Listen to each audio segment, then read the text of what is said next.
गिरीश महाजनांनी एका चॅनलला मुलाखत देत असताना अत्यंत दिशाभूल अशी माहिती माध्यमांसमोर ठेवली।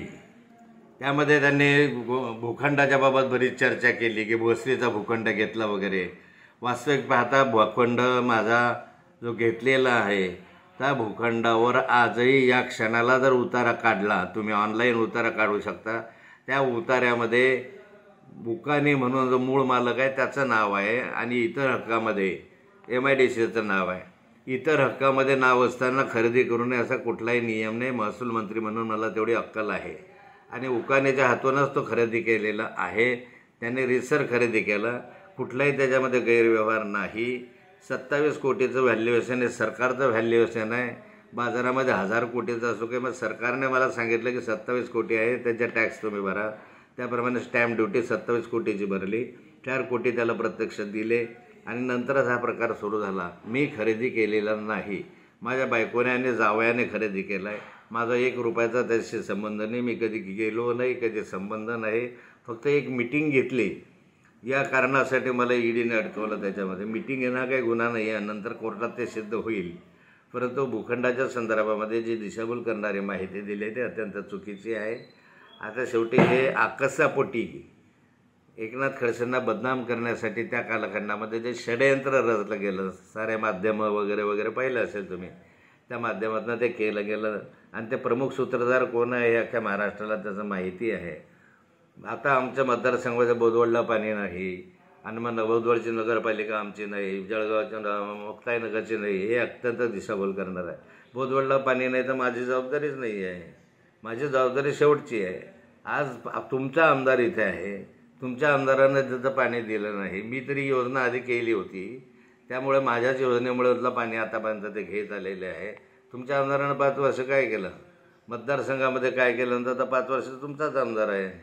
जे तुम्ही म्हणता आहात की कोथळी ग्रामपंचायतचा सरपंच आहे, मी सांगितलं आहे की कोथळी ग्रामपंचायतच्या सरपंचाची मुलाखत घ्या आणि ते कोणाचे आहे हे त्यांच्या तोंडूनच ऐकून घ्या। जिल्हा बँकेमध्ये जिल्हा बँक मी ताब्यामध्ये आणली, माझ्यात मी म्हणता तर माझ्यामुळे आमच्या सहकार्यांमुळे ते जिल्हा बँक ताब्यात आली, त्याच्यामध्ये चेअरमन झाले। तुम्ही जसं म्हटलं बायकोशिवाय निवडून येत नाही, तसं मुलीशिवाय माझ्या निवडून येणार नव्हते आणि म्हणून जिल्हा बँकेच्या संदर्भामध्ये जिल्हा बँक आमच्या ताब्यात होती, दूध फेडरेशन माझ्या ताब्यात होतं। दूध फेडरेशनला बायकोला हरवलं तर गद्दारी करून तुम्ही, मला माहिती आहे सगळ्या महाराष्ट्र आमच्या जळगाव जिल्ह्याला माहिती की काय उद्योग तुम्ही केले त्या संदर्भामध्ये। मुक्ताईनगर नगरपालिका ही माझी होती, 17 पैकी 14 नगरसेवक माझे निवडून आले होते। तुम्ही फोडाफोडीचं राजकारण करून ते ताब्यामध्ये घेतलं। बोदवडची नगरपालिका माझी होती, माझ्या ताब्यामध्ये होती, तिथला एक नगरसेवक फोडून तुम्ही त्यात तुमच्या ताब्यामध्ये घेतली। फोडाफोडीचं राजकारण, पैशाचा आमिष या माध्यमातून ह्या संस्था तुम्ही ताब्यात घेतल्या।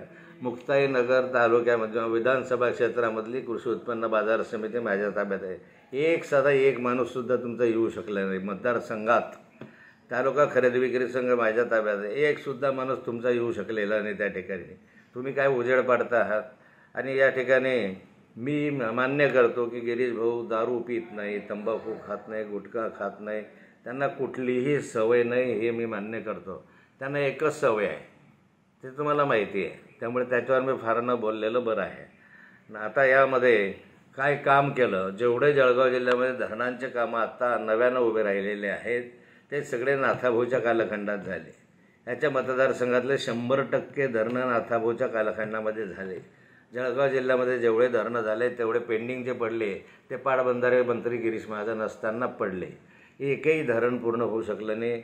नंतरच्या कालखंडामध्ये आमच्या उपसा सिंचन योजना तशाच पडल्या, अमळनेरचा प्रकल्प तसाच पडला, आमच्या मुक्ताईनगर उपसा सिंचन जे आहे बोदवडची ती तशीच पडली। कुऱ्हा उपसा सिंचनला 1 रुपया यांनी दिला नाही आणि त्यामुळे पाटबंधाऱ्यामध्ये असताना काय दिवे लावले त्याच्यामध्ये यामधून बोदवड या सगळ्या धरणांचे कामं जे आहेत ते आमच्या कालखंडामध्ये जळगाव जिल्ह्यामध्ये आणि खानदेशमध्ये झाले।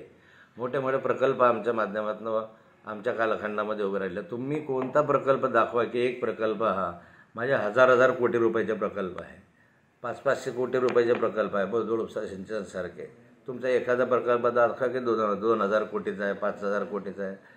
मी जळगाव जिल्ह्यासाठी जवळपास आज जर पाहिलं तर 20,000 कोटी रुपयाचे धरणांचे कामं आज त्या ठिकाणी मंजूर करून त्या ठिकाणी भूमिपूजन केलेलं आहे। तुम्ही काय उद्योग केले याच्यामध्ये, नुसते टीका टिप्पणी करायची आणि आता तुमचं ती जामनेरची सभा पाहिल्यापासून संतुलन बिघडलेलं दिसतं आहे. त्यामुळे नार्कोटेस वगैरेवर येत आहे. माझं जर संतुलन बिघडलं असं तुम्ही म्हणता तर नार्कोटेस करायची गरज काय आहे? माझं जर संतुलन बिघडलं तर मग तुम्ही नार्कोटेस करायची गरज काय? मी तयार आहे, परंतु आता करायची गरज काय? जर माझं संतुलन बिघडलं तर याच्यामधून काही तथ्य निघेल का? एवढं बडबड करणं, खोटं करणं, ते देवेंद्रजींच्या छत्रछायेखाली राहून फक्त मोठा झालेला माणूस आहे. स्वतःचं कर्तृत्व शून्य आहे आणि त्यामुळे याला फार काही भाव देण्याचा अर्थ नाही आहे.